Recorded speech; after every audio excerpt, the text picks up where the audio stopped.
So all the members should have agendas that were sent out to them. But I just wanted to go over the meeting schedule real quick before we get started, since it may be a little different than how we've been doing it this summer. So because we have 2 bills to review, I've proposed 4 meeting dates to cover these 2 bills. But today we're just covering HB 1617. November 30th and December 6th, we will cover both HB 1617 and 1479. And then our final meeting is December 20th, where we will just be voting on HB 1479.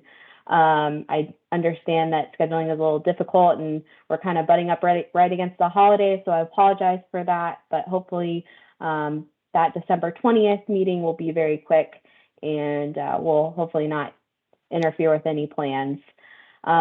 It has been brought to my attention that this December 6th date is one of the days that the legislative biennial is taking place. And so at the end of this meeting, we'll talk about some potential dates to move this to. I believe the date that we had, Zach, was it December 9th as a potential date? Yep, December 9th.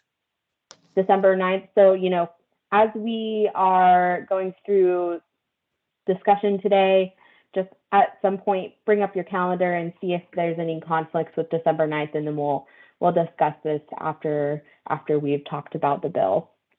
So just wanted to bring that to your attention. Today, we're reviewing HB 1617, which is related to the Barbers and Cosmetologists Board. We'll officially got started at 1 p.m., but we've got I believe 5 members with us.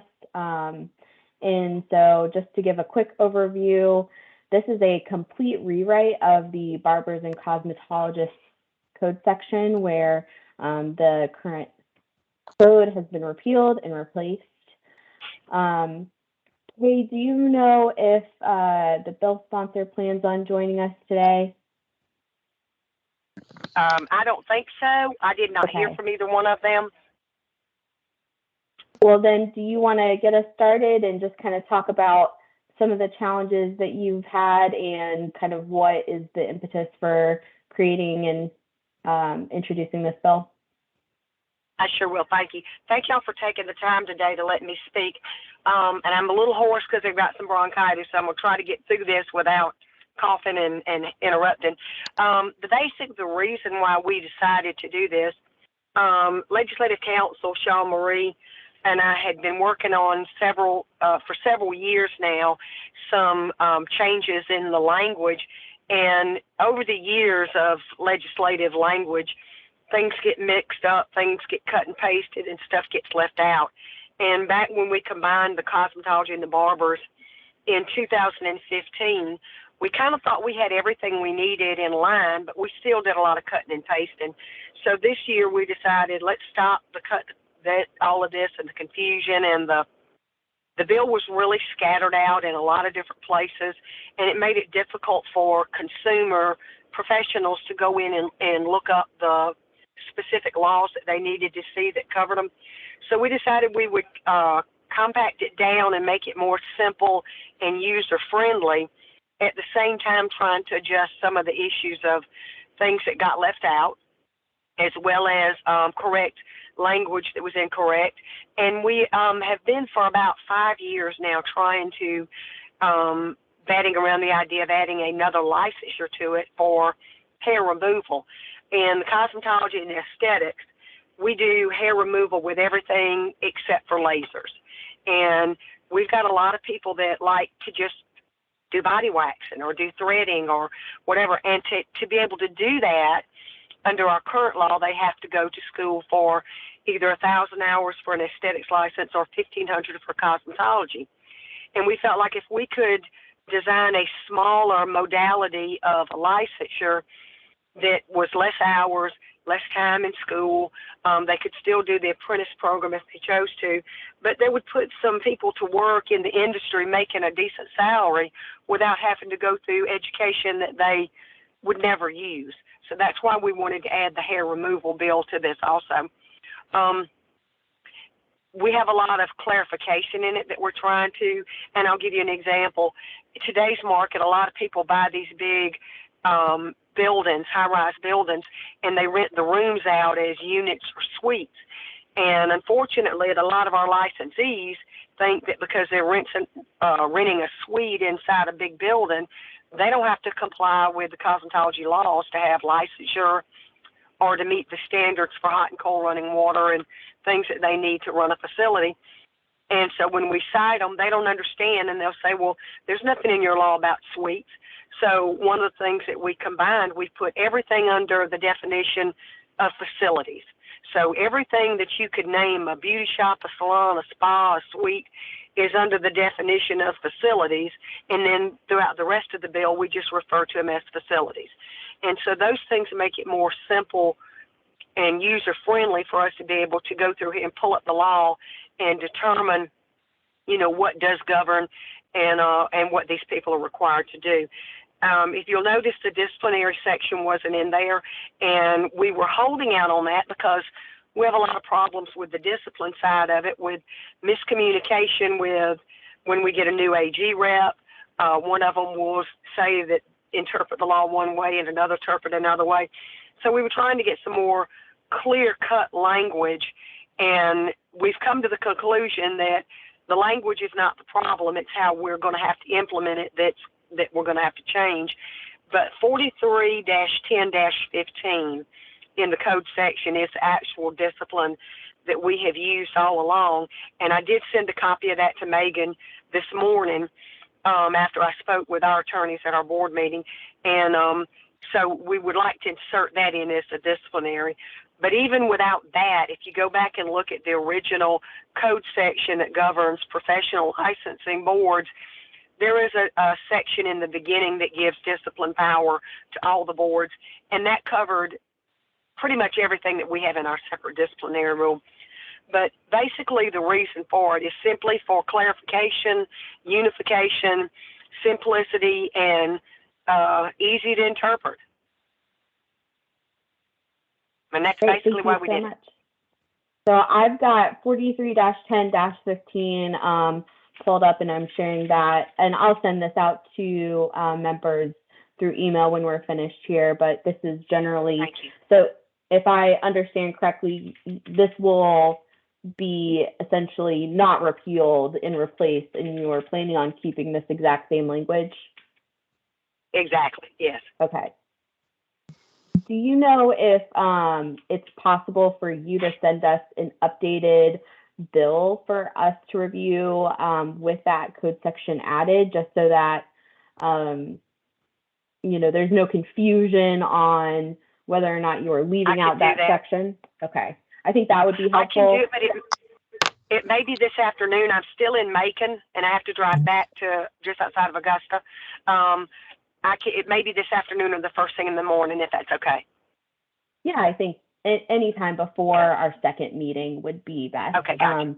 And you might want to work with the chairman of the committee just to make sure, Chairman Powell, to see if he wants to submit a new letter to us with that new LC number, just so there's no confusion on what bill we're. But for the purposes of today's meeting, we can go ahead and talk about the implications of that section being added to the bill, and in our minds kind of think of it as one bill. Okay, thank you.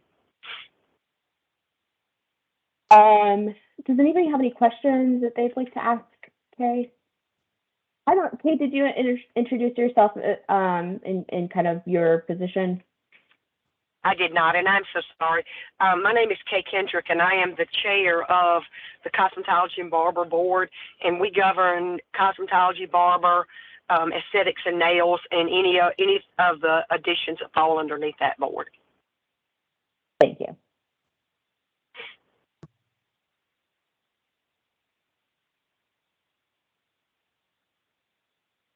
So open up for questions if anybody has any on the bill, or maybe some specifics on these professions. So this is Kelly with State Accounting Office. Just to clarify, I heard in a couple of sentences, So your intent for the education piece is just to kind of parse out some of the esthetician, sorry, I can't say that word, estheticians, um, education where a barber can then do waxing or what have you and not have to go through the entire program. Did I say that correctly? No, ma'am. I just want to clarify. No, that actually, the barbers can already do waxing. It falls under their license. And also, what we wanted to do is you have a lot of these wax facilities that open up, and all they do basically is waxing or threading or tweezing. Mm-hmm. And that's okay to just do those, but there are still a lot of physical and permanent damage that you can do to somebody's body if you don't know how to do those services properly. So we want to have a smaller license that would allow them to do the hair removal with the waxing, with the tweezing, with the threading, with the depilatory creams, where they don't have to go to school as long as an aesthetics does to do it. And there are a lot of facilities popping up now that do that.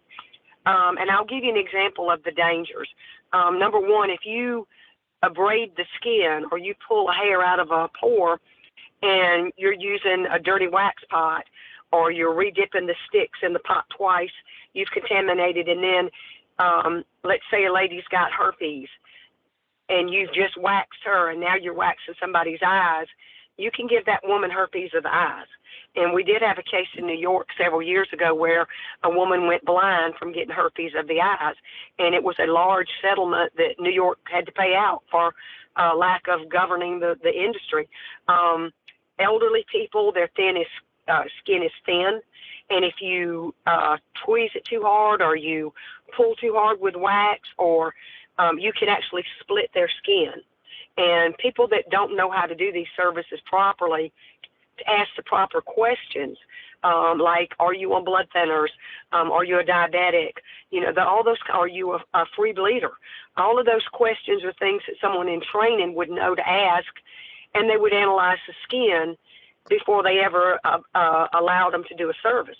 And if you don't know those services, you can permanently damage people. Okay, thank you. Did that answer that question? I'm sorry. Yes, thank you. Okay. I think for the purposes of this council, the way I've been thinking about it is all of our existing licenses, you're just changing kind of some of the requirements in this bill. The only new license being added would be that hair removal position. That is correct.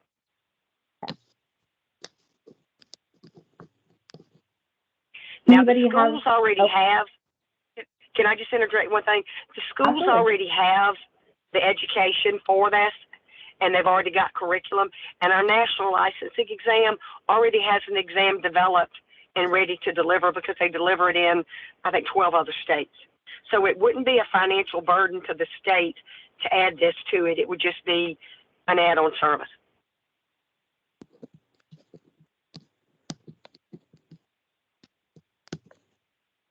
This is Kelly again. Do we know the impact of how many like small businesses would be impacted by that?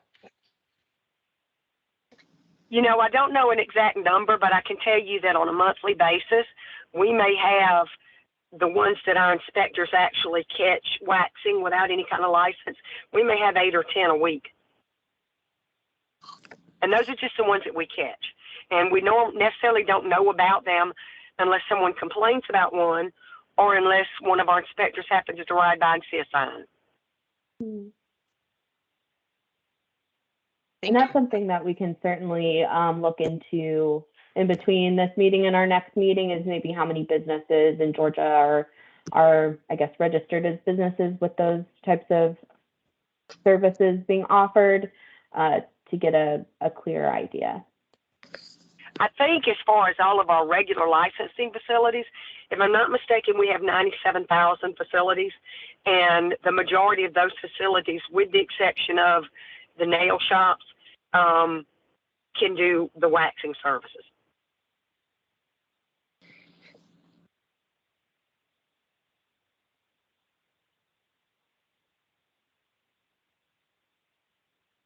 Does anybody else have any questions?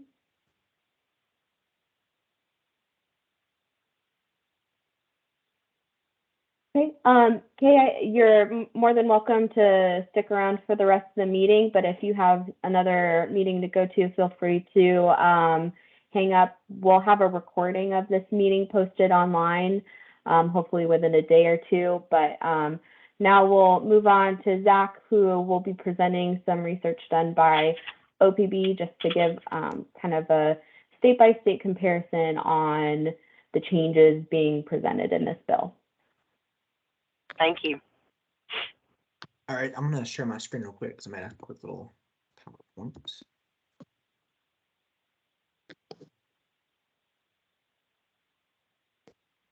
All right. So we gathered some quick facts here that I just wanted to go over.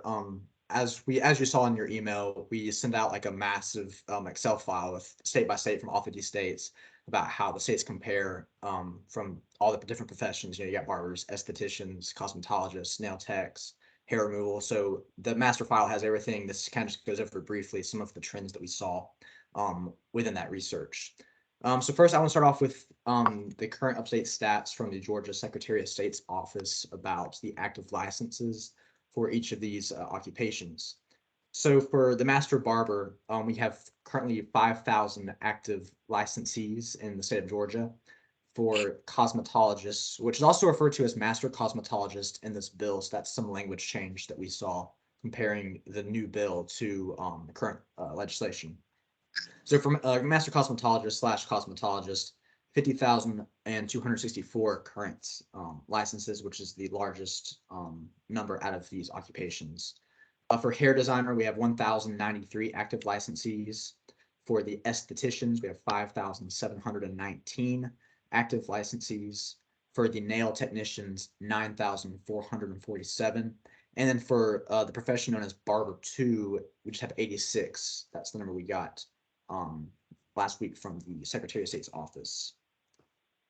And another thing we saw when comparing the bill to what has already been happening in current legislation is that the age limit will be moved specifically for the master barber and the barber 2 from the age of 16 to 17. For all the other occupations, it's already at 17, but for those two specific licenses, is moving from the minimum age of 16 to 17. So that is something of note. So here are the current requirements for licensure that we have gathered from the current state code. So for Barber 2, you have to have a 1,140 credit hour study course or 2,280 credit hour apprenticeship. And this follows through for every single one of these occupations. You have the course or you have the apprenticeship. And in the state of Georgia, it's usually double the hours for the apprenticeship if you just want to go past the study course. There are some states, as you'll see in the Excel file, where that is actually the opposite and it's actually less than half. And so it's just a state by state basis. It's up to the state legislator's discretion as to what the hours are required for each of those options. For the esthetician, which I think I'm pronouncing that correctly, is 1,000 credit hour study course or 2,000 credit hour study apprenticeship. For the hair designer, it is 1,325 credit hour study course or 2,650 credit hour hair designer apprenticeship.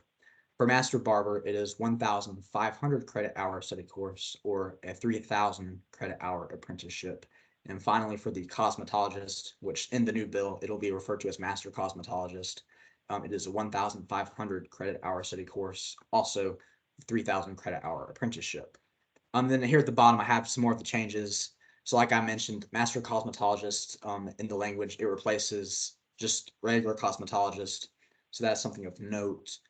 And then they also, like was mentioned earlier, they added the hair removal technician, which is a 300 credit hour study course or 600 credit hours as the hair removal apprentice. I also have more specific statistics from our state-by-state review about hair removal, since that is such a big deal because it's a new license that is being added. So these are the total number of states here on the screen that you can see across the country that already have this in-state law for the hair removal tech. It is a total of 16 states, and Georgia is looking to be added to make that number 17. So you can see it's kind of widely scattered across the country. There's no like specific trends. It looks like maybe more western states than eastern states overall, but that is the state of affairs there. And then this is just for, like I mentioned earlier, so we have master cosmetologist, which it looks like it's already referred to as master cosmetologist when you log on to the Secretary of State's website. That's how it's referred to. But in some states, there isn't a master barber. It's just called barber. And so Georgia is one of the states where you have both just regular barber, or also known as barber 2, and then you have master barber. And there are 10 states total that have master barber as a separate license. And as you can see, Georgia is one of those. We have a few others. We have North Dakota, Oklahoma, Tennessee, West Virginia, Maryland, Delaware, Connecticut, and New Hampshire. And so that is just a brief overview of our state-by-state research that we've done. Like I said, all of the GORRC council members, we have sent you a massive Excel sheet that goes into more detail. We talk about the registration of like specific locations, like salons, or like, you know, different sorts of buildings, like she was talking about the high rises, which states already have that in-state code and how Georgia will fall in line with that. And there's a couple other things that we've also gathered that you can also take a look at. But that is all I have to present today. Great, thank you. So I'll open up the floor for any additional questions that have popped up based on that presentation or comment. I don't believe, is there anyone on the meeting that would like to provide any public comment that is not part of the council? Doesn't look like it. So yeah, just opening up the floor for any general comment or follow-up information that we might need before our second meeting. Just a question for Zachary regarding, if I may, the age of 16 to 17, is that a proposal for the bill now? And if that's the reason behind that, is that sort of generally recognized as the age for adulthood in some areas in the state of Georgia? Is that what that's about? So I can't speak to like what the bill is trying to accomplish specifically. I just know that in the current law, the minimum age requirement is 16 for barber 2 and master barber, and the bill just makes 17 the wide ranging requirement for all of the occupations. Okay, thank you. Yeah, Kay, if you're still on the phone, was there any intention behind increasing the age? Yeah, the reason we tried to keep the age up to, because in the state of Georgia, you can't sit for the exam until you're 18. And we were trying to avoid kids dropping out of school and going and apprenticing or going into barbering instead of finishing school, because you still have to have either a high school diploma or a GED. And we felt like the longer we can keep them in school, you know, the better off it'll be. So that was just to make consistency and to try to keep these kids in school longer. Very good.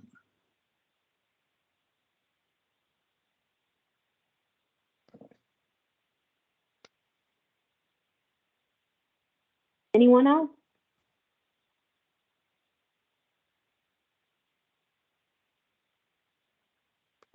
Can I make one more statement, Megan? Yes, please. Yes. Okay.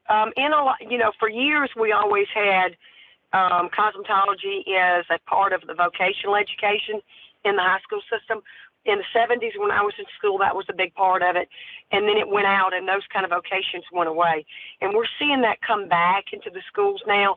So these kids we're getting cosmetology and barbering back in the high school as a trade, they can start studying it in high school. And then at the age of 16. And then if they haven't finished when they graduate, then they can transfer those hours over to a technical school or whatever to finish it. But one other thing too about the apprenticeship program, the reason our apprenticeship hours are longer than some other states is because we feel like by the time a person that's a 4-year license that we give them to be an apprentice. So in 4 years, we feel like they are ready, work ready, and they're going to pass that exam, and they're not going to be at a disadvantage to get out into the workforce. And more of our apprentices are successful and maintain business than even our students coming out of our cosmetology schools. So the 4 year that they can work, they can make money, they get their education, and actually have a better education than what a lot of our trade schools themselves are giving them. So that's why we have our apprenticeship program to be longer. Great, thank you. Thank you. So in between our this meeting and our next meeting, we will draft some of these findings into our draft report and send that out to members, as well as some draft meeting minutes from today. On our second meeting, we'll answer any follow-up questions that have come up after reviewing some additional materials or the materials that we sent out earlier, and kind of come to a consensus on how we're feeling about our recommendation.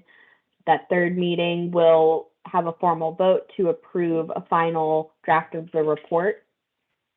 As I mentioned at the beginning of this meeting, our December 6th meeting has some potential conflicts with the biennial training for all the legislators. Does anybody have an issue with moving that to December 9th from 1 to 2 p.m.? I can do with that. I can go with that as well.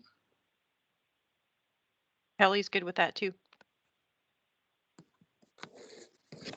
No issues from us.